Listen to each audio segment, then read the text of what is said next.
ಎಲ್ರಿಗೂ ನಮಸ್ಕಾರ. ನಾನು ಡಾಕ್ಟರ್ ನವೀನ್ ಹಳೆಮನೆ, ಕುಣಿಗಲ್ನ ಮಹಾತ್ಮ ಗಾಂಧಿ ಸರ್ಕಾರಿ ಪದವಿ ಪೂರ್ವ ಕಾಲೇಜಿನಲ್ಲಿ ಇಂಗ್ಲೀಷ್ ಉಪನ್ಯಾಸಕ್ಕಾಗಿ ನಾನು ಸದ್ಯ ಕೆಲಸ ಮಾಡ್ತಾಯಿದ್ದೀನಿ. ಈಗ ರಿಟೈರ್ ಆಗ್ತಾ ಇರುವಂತಹ ದಯಾನಂದ್ ಸರ್ ಬಗ್ಗೆ 4 ಮಾತಾಡಲಿಕ್ಕೆ ಅಂತ ಹೇಳಿದ್ದೀನಿ. ದಯಾನಂದ್ ಸರ್ ಅಂತ ಪ್ರಿನ್ಸಿಪಾಲ್ರು ನಮ್ಮ ಕಾಲೇಜಿಗೆ ಅಂತ ಅಂದರೆ ನಾನು ಈ ಮುಂಚೆ ಕೆಲಸ ಮಾಡ್ತಾಯಿದ್ದಂಥ ರಾಮನಗರ ಜಿಲ್ಲೆಯ ಲಕ್ಷ್ಮೀಪುರ ಕಾಲೇಜಿಗೆ ಸಿಕ್ಕಿದ್ದು ತುಂಬ ದೊಡ್ಡ ಬದಲಾವಣೆಗೆ ಕಾರಣ ಆಗಿದ್ದು ನಾವೆಲ್ಲರೂ ಸಾಕ್ಷಿಯಾಗಿದ್ದೀವಿ. ಹೇಗೆ ಅಂತಂದರೆ, ಈ ಕಾಲೇಜು ಮುಚ್ಚಬೇಕು ಅಂತ ಹೇಳ್ಬಿಟ್ಟು ಸರ್ಕಾರದಿಂದ ಆದೇಶ ಆಗಿತ್ತು. ಬರೀ ಕಲಾ ವಿಭಾಗ ಮಾತ್ರ ಇತ್ತು.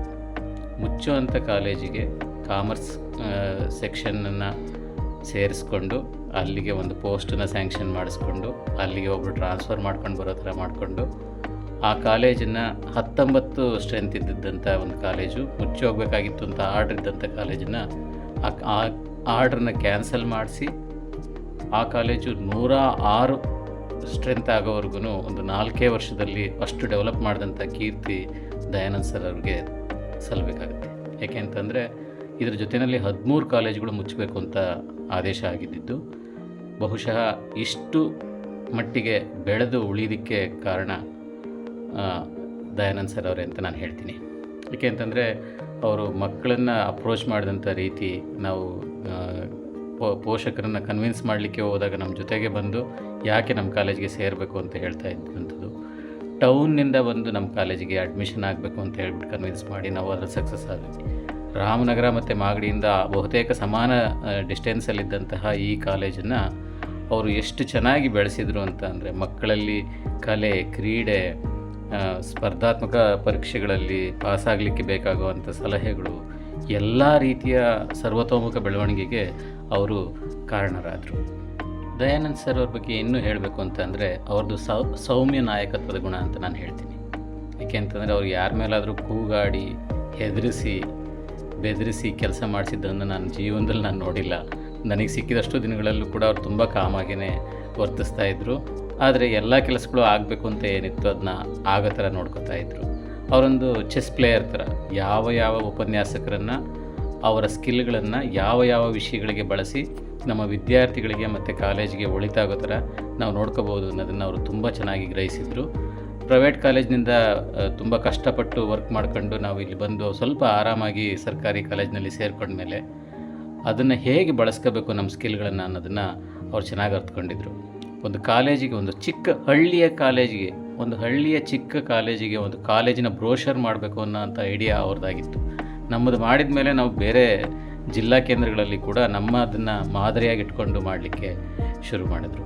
ಇನ್ನು ಅವರು ವೈಯಕ್ತಿಕ ಕಾಳಜಿನ ನಮ್ಮ ಸ್ಟೂಡೆಂಟ್ಸ್ ಬಗ್ಗೆ ಕೂಡ ಮತ್ತು ಉಪನ್ಯಾಸಕರ ಬಗ್ಗೆ ಕೂಡ ಅವ್ರು, ನಮ್ಮ ಮಕ್ಕಳು ಏನು ಓದ್ತಾ ಇದ್ದಾರೆ, ಏನು ಓದಿದರೆ ಸರಿ ಇರುತ್ತೆ, ಇಂಥ ಎಲ್ಲ ಸಲಹೆಗಳನ್ನು ಅವ್ರು ಕೊಡ್ತಾಯಿದ್ರು.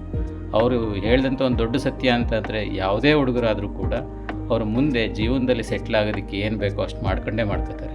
ಅವ್ರು ಇಂಜಿನಿಯರೇ ಓದಬೇಕು, ಡಾಕ್ಟ್ರೇ ಓದಬೇಕು ಅಂತ ಅವ್ರಿಗೆ ಟಾರ್ಚರ್ ಕೊಡೋ ಅಂಥದ್ದು ಸರಿಯಲ್ಲ ಅನ್ನೋ ಅಂಥ ಸತ್ಯವನ್ನು ನನಗೆ ಹೇಳಿಕೊಟ್ರು. ನಮ್ಮ ಮಕ್ಕಳಾಗ್ಬೋದು ಅಥವಾ ನಮ್ಮ ಕುಟುಂಬದಲ್ಲಿ ಆಗುವಂತಹ ಸಣ್ಣ ಪುಟ್ಟ ತೊಂದರೆಗಳಿಗೂ ಕೂಡ ಅವರು ನಾವೇನು ಮಾಡ್ಬೋದು, ನಾವೇನಾದರೂ ನಿಮ್ಮ ಮನೆಗೆ ಬಂದು ಮಾತಾಡ್ಬೋದಾ, ಈ ಥರ ಸಜೆಷನ್ಗಳನ್ನು ಅವ್ರು ಕೇಳ್ತಾಯಿದ್ರು. ಅಂತಂದರೆ ಅವರು ಯಾವುದನ್ನು ಕೂಡ ವೈಯಕ್ತಿಕ ಅಂತ ಅಥವಾ ಕಚೇರಿ ಕೆಲಸ ಅಂತ ಅವರು ಸಪ್ರೇಟ್ ಮಾಡಿದಂಥವರೆಲ್ಲ, ಅಷ್ಟು ಕುಟುಂಬದ ಥರ ಎಲ್ಲರನ್ನೂ ಕೂಡ ಒಟ್ಟಿಗೆ ಸೇರಿಸಿ ಒಂದು ಊಟ ಮಾಡೋದಾದರೂ ಕೂಡ ಮಧ್ಯಾಹ್ನದ ಊಟದ ವ್ಯವಸ್ಥೆಯನ್ನು ಕೂಡ ಅವರು ಅರೇಂಜ್ ಮಾಡಿ ಎಲ್ಲರಿಗೂ ಕೂಡ ಜೊತೆಯಲ್ಲಿ ಕೂತ್ಕೊಂಡು ಊಟ ಮಾಡೋಣ, ಚೆನ್ನಾಗಿರುತ್ತೆ ಅನ್ನೋಂಥ ಭಾವನೆಯನ್ನು ನಮ್ಮಲ್ಲಿ ಮೂಡಿಸಿದರು. ಅಂಥದ್ದೆಲ್ಲದಕ್ಕೂ ಕೂಡ ನಾನು ಆಭಾರಿಯಾಗಿದ್ದೇನೆ. ಅವರ ನಿವೃತ್ತ ಜೀವನ ತುಂಬ ಚೆನ್ನಾಗಿರಲಿ ಅಂತ ನನಗೆ ಅನಿಸುತ್ತೆ. ಆದರೆ ಅವ್ರು ನಿವೃತ್ತರಾಗುವಂಥ ವ್ಯಕ್ತಿ ಅಲ್ವೇ ಅಲ್ಲ. ಅವ್ರು ಏನಾದರೂ ಓದ್ತೀನಿ ನಾನು ಅಂತಾರೆ. ಈಗಲೂ ಯಾವ್ದಾರು ಬುಕ್ಗಳನ್ನು ಕೊಡಿಸ್ರಿ ನನಗೆ, ನೀವು ಓದ್ತೀರಾ ಜಾಸ್ತಿ, ನಿಮಗೆ ಯಾವ್ದು ಚೆನ್ನಾಗಿದೆ ಅಂತ ಗೊತ್ತು, ನೀವು ಸಜೆಸ್ಟ್ ಮಾಡಿದಂತೆ ಯಾವುದೇ ಬುಕ್ಸನ್ನು ಓದ್ತೀನಿ ಅಂತ ಹೇಳಿದವರು ಅಷ್ಟು ಬುಕ್ಸನ್ನು ತರಿಸ್ಕೊಂಡು ನಾನು ಹೇಳಿದ ಎಲ್ಲ ಪುಸ್ತಕಗಳನ್ನು ಕೂಡ ಅವರು ಓದಿ ಇದು ಚೆನ್ನಾಗಿತ್ತು, ನೀವು ಹೇಳಿದ್ದು ಒಳ್ಳೆಯದಾಯಿತು ಅಂತ ಹೇಳ್ತಾರೆ. ಅಂದರೆ ಯಾರಿಂದನೂ ಕೂಡ ಸಲಹೆ ತಗೊಳ್ಳೋದಕ್ಕೂ ಕೂಡ ಅವರು ಹಿಂದು ಮುಂದೆ ನೋಡೋದಿಲ್ಲ. ಅವ್ರದ್ದು ತುಂಬ ಮುಖ್ಯವಾಗಿ ಅವರಿಂದ ನಾನು ಕಲ್ತಿದ್ದು ಅಂತ ಅಂದರೆ ಪಾಸಿಟಿವ್ ನೇಚರ್. ಏನಾದರೂ ಆಗಲಿ, ಯಾವುದೇ ಸಮಸ್ಯೆಯನ್ನು ತಗೊಂಡೋದ್ರು ಏನು ಮಾಡೋಕ್ಕಾಗುತ್ತೆ, ಮುಂದೆ ಏನಾರ ಮಾಡೋಣ ಬಿಡಿ ಅಂತಾರೆ ಹೊರತು ಇದಾಗಲ್ಲ ಬಿಟ್ಬಿಡಿ ಅಂತ ಅನ್ನೋದೇ ಇಲ್ಲ. ಈ ಕಾಲೇಜನ್ನು ಉಳಿಸ್ಬೇಕಾದ್ರೂ ಕೂಡ ನಮ್ಮ ಕಾಲೇಜ್ ಆರಾಮಾಗಿ ಮುಚ್ಚೋಗ್ತಾ ಇತ್ತು. ನಾವೆಲ್ಲೋ ಮೈಸೂರಿಗೋ ಎಲ್ಲೋ ಒಂದು ಕಡೆಗೆಲ್ಲ ಕಂಪಲ್ಸರಿ ಟ್ರಾನ್ಸ್ಫರ್ ಮೇಲೆ ಶಿಫ್ಟಾಗಿ ಹೋಗಿಬಿಡ್ತಾಯಿದ್ವಿ. ಆದರೆ ಅವ್ರು ಹೇಳಿದ್ದೇನು ಅಂತಂದರೆ, ಕಾಲೇಜಿನ ಮುಚ್ಚಾಕಿ ಹೋದವರು ಅಂತ ಯಾರ ಕೈಲೂ ಅನ್ನಿಸ್ಕೋಬಾರ್ದು. ನಾವು ಕಾಲೇಜಿನ ಉದ್ಧಾರ ಮಾಡಿ ಆಮೇಲೆ ನಾವು ಟ್ರಾನ್ಸ್ಫರ್ ತಗೊಂಡೋಗೋಣ ಅಂತ. ಅವರು ಹೇಳಿದ ಹಾಗೇ 3-4 ವರ್ಷಗಳಲ್ಲಿ ನಾವು ಅದನ್ನು ಇಂಪ್ರೂವ್ ಮಾಡಿದ್ವಿ. ಇಂಪ್ರೂವ್ ಮಾಡಿದವರು ಒಬ್ಬೊಬ್ಬರೇ ಅವರ ಅನುಕೂಲಗಳಿಗೆ ತಕ್ಕನಾಗಿ ನಾವು ಟ್ರಾನ್ಸ್ಫರ್ಗಳನ್ನ ತಗೊಂಡೋದ್ವಿ. ಆದರೆ ಎಲ್ಲರೂ ಕೂಡ ಇವತ್ತಿಗೂ ಕೂಡ ನಮ್ಮೆಲ್ಲರನ್ನೂ ಕೂಡ ಹಳ್ಳಿಯ ಜನ ಜ್ಞಾಪಿಸ್ಕೋತಾರೆ. ನೀವಿಲ್ಲ ಅಂತಂದರೆ ಈ ಕಾಲೇಜ್ ಮುಚ್ಚೋಗ್ತಾ ಇತ್ತು ಅನ್ನೋದನ್ನು ಹೇಳ್ತಾರೆ. ನಾವು ಲಕ್ಷ್ಮೀಪುರವನ್ನು ಒಂದು ಕೇಸ್ ಸ್ಟಡಿಯಾಗಿ ನೋಡಬೇಕು ನೀವೆಲ್ಲರೂ. ಅಷ್ಟು ಚೆನ್ನಾಗಿ ಸ್ಟಡಿ ಮಾಡೋವಂತಹ ಮೆಟೀರಿಯಲ್ ಅಲ್ಲಿದೆ. ಹೇಗೆ ಒಂದು ಮುಚ್ತಾ ಇದ್ದಂಥ ಕಾಲೇಜನ್ನು ಉಳಿಸಿ ಬೆಳೆಸ್ಬೋದು ಅಂತ. ಏಕೆಂತಂದರೆ ಅವ್ರಿಗೆ ಅದು ಮೊದಲನೇ ಕಾಲೇಜಾಗಿತ್ತು. ಪ್ರಾಂಶುಪಾಲರಾಗಿ ಬಡ್ತಿ ಹೊಂದಿ ನಂತರ ಬಂದು ರಿಪೋರ್ಟ್ ಮಾಡ್ಕೊಂಡಂಥ ಮೊದಲನೇ ಕಾಲೇಜಾಗಿತ್ತು. ಅಂಥ ಕಾಲೇಜನ್ನ ಮುಚ್ಚಾಕಿ ಹೋದವರು ಅಂತ ಅನ್ನಿಸ್ಕೋಬಾರ್ದು ಅನ್ನೋಂಥ ಒಂದು ಹಠ ಇತ್ತು. ಅದಕ್ಕೆ ತಕ್ಕನಾಗಿ ಅವರು ಕೆಲಸ ಮಾಡಿದ್ರು. ಅಂಥ ಪಾಸಿಟಿವ್ ನೇಚರನ್ನು ನಮಗೆ ಭಾಳ ಜೀವನ ಪೂರ್ತಿ ಸಾಕಾಗುವಷ್ಟು ಪಾಸಿಟಿವ್ನೆಸ್ಸನ್ನು ಅವ್ರು ನಮ್ಮಲ್ಲಿ ತುಂಬಿದ್ದಾರೆ. ಅವರಿಗೆ ನಾವು ಯಾವಾಗಲೂ ಆಭಾರಿಯಾಗಿರ್ತೀವಿ. ಅವರ ಮಾರ್ಗದರ್ಶನ ನಮಗಿನ್ನೂ ಸಿಗ್ತಾ ಇರಲಿ ಅಂತ ನಾವಾದರೂ ಬಯಸ್ತೀವಿ. Thank you.